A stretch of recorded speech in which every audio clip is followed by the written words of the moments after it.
নমস্কার, শুভ সন্ধ্যা।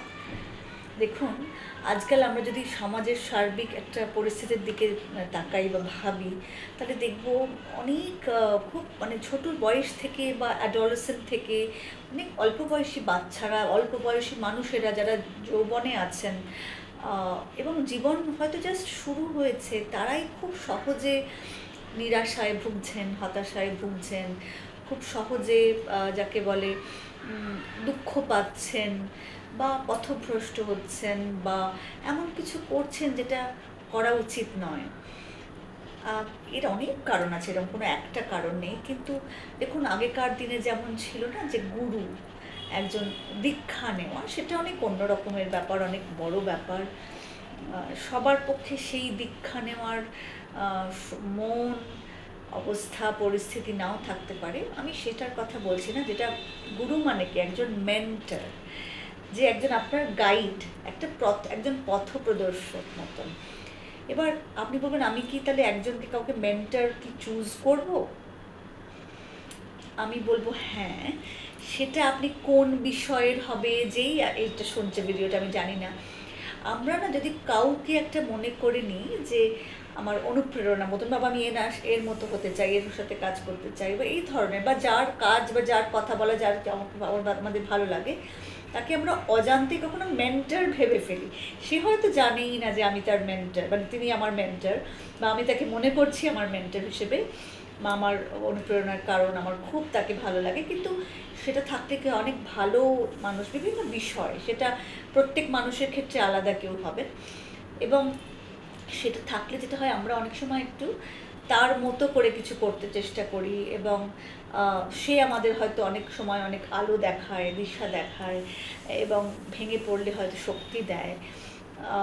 এবং আমার মনে হয় যে বিশেষ করে কোনো নলেজ ডেভেলপমেন্টে, স্কিল ডেভেলপমেন্টে, এটা টেকনিক্যালি বলছি, সেগুলোতে প্রচুর কিন্তু সাহায্য করেন। এবং আমার মনে হয় এই যে দিকভ্রষ্ট হয়ে যাওয়ার যে একটা প্রবণতা, এটা কিন্তু কোথাও হয়তো বা হয় না, বা কম হয়, এটা আমার মনে হয়। এখন দেখুন, সবার তো এভাবে মেন্টর, লিখিত মেন্টর থাকে না। আজকাল আবার মেন্টরশিপ প্রোগ্রাম হয়েছে, লিখিত মেন্টর, যেমন ডাক্তারিতে আমাদের এখন লিখিত মেন্টর হওয়ার একটা ব্যাপার হয়েছে, যেখানে যারা পড়ছে, পাঠরত যারা ডাক্তারি ছাত্রছাত্রী, তাদেরকে একজনকে মেন্টরিং করার জন্য সুযোগ দেওয়া হয়, যে তুমি তোমার মেন্টরকে চুজ করো, সে তোমাকে গাইড করবে। খুবই ভালো উদ্যোগ, কিন্তু কতটা কার্যকরী হবে জানি না, আমাদের সময় ছিল না। কিন্তু লিখিত বা অলিখিত মেন্টর একজন থাকলে আমার মনে হয় ভালো। আমাদের জীবনটা বোধ হয় আরও অনেক যাকে বলে ডিসিপ্লিনড, আরও অনেক সুন্দর সুচারু পথে চলে।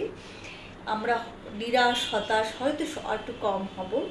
সেটা গুরু হতে পারে, কোনো স্পিরিচুয়াল গুরু যার কথা শুনতে আপনার ভালো লাগে, হয়তো খুব পজিটিভিটি পান। সবসময় স্পিরিচুয়াল গুরু তো হতে হয় না। অনেক মানুষ, সাধারণ মানুষের মধ্যেই হঠাৎ করে না ভেবেই কাউকে আপনার মনে হতে পারে, বা এই কথাবার্তা, কাজকর্ম খুব সুন্দর, একেই আমি তাহলে মেন্টর করি। এবং সবসময় যে জানাতেই হবে এমনও নয়, কিন্তু কাউকে মনে মনে একটা আপনি সেই জায়গায় বসালে, সেরকম কাজ করার চেষ্টা করলে, এবং এই প্র্যাকটিসটা একটু ছোটো বয়স থেকেই যদি আমরা করি, যেমন ধরুন আমাদের অনেক রোল মডেলস থাকে, তো স্কুলে থাকে যে ওই দিদি খুব সুন্দর এটা করে, আমি ওর মতো হতে চাই, এই দাদা এটা খুব ভালো করে, আমি তার মতো হতে চাই। সেরকম ধরনের হয়ে তারপর সেটা হারিয়ে গেলে হবে না। Through out the course of the journey of life আমরা যদি কাউকে একটা মেন্টর হিসেবে রাখতে পারি, আমার মনে হয় তাহলে আমাদের এটাও মনে হবে যে হ্যাঁ, আমার অসুবিধায় হয়তো আমি কারোর সাথে একটু কথা বলতে পারি, সে আমাকে একটা দিক দেখাতে পারেন, এটাও তো ঠিক, তাই না? সুতরাং আমার মনে হয় এখনকার বাচ্চাদের ক্ষেত্রে, এবং একটু যারা বড় হচ্ছে অ্যাডোলেসেন্টদের ক্ষেত্রে, একজন ওই মেন্টর থাকা বা খুঁজে পাওয়া বা খুঁজে নেওয়া, এটা খুব বোধহয় জরুরি হয়ে উঠেছে। তাহলে হয়তো, আর তার সব থেকে বড় কথা, একজন কেউ থাকা যার সাথে সে কথা বলতে পারবে, কোনো পরামর্শ করতে পারবে, প্রয়োজনে তার একটু মাথায় সে হাত রাখতে পারবে, এরম ধরনের কেউ থাকলে আমার মনে হয় কিছু সমস্যার হয়তো সমাধান হলেও হতে পারে। এটা একটা কথা বলি যে তার সমাধান হয়ে যাবে, এমন খুব বিরাট একটা সমস্যা চলছে, শুরু হয়েছে। সুতরাং একটা কিছু জিনিস দিয়ে হয়তো সমস্যার সমাধান হবে না, কিন্তু it can be one of the solutions আর কি, সেটাই আমার বলার।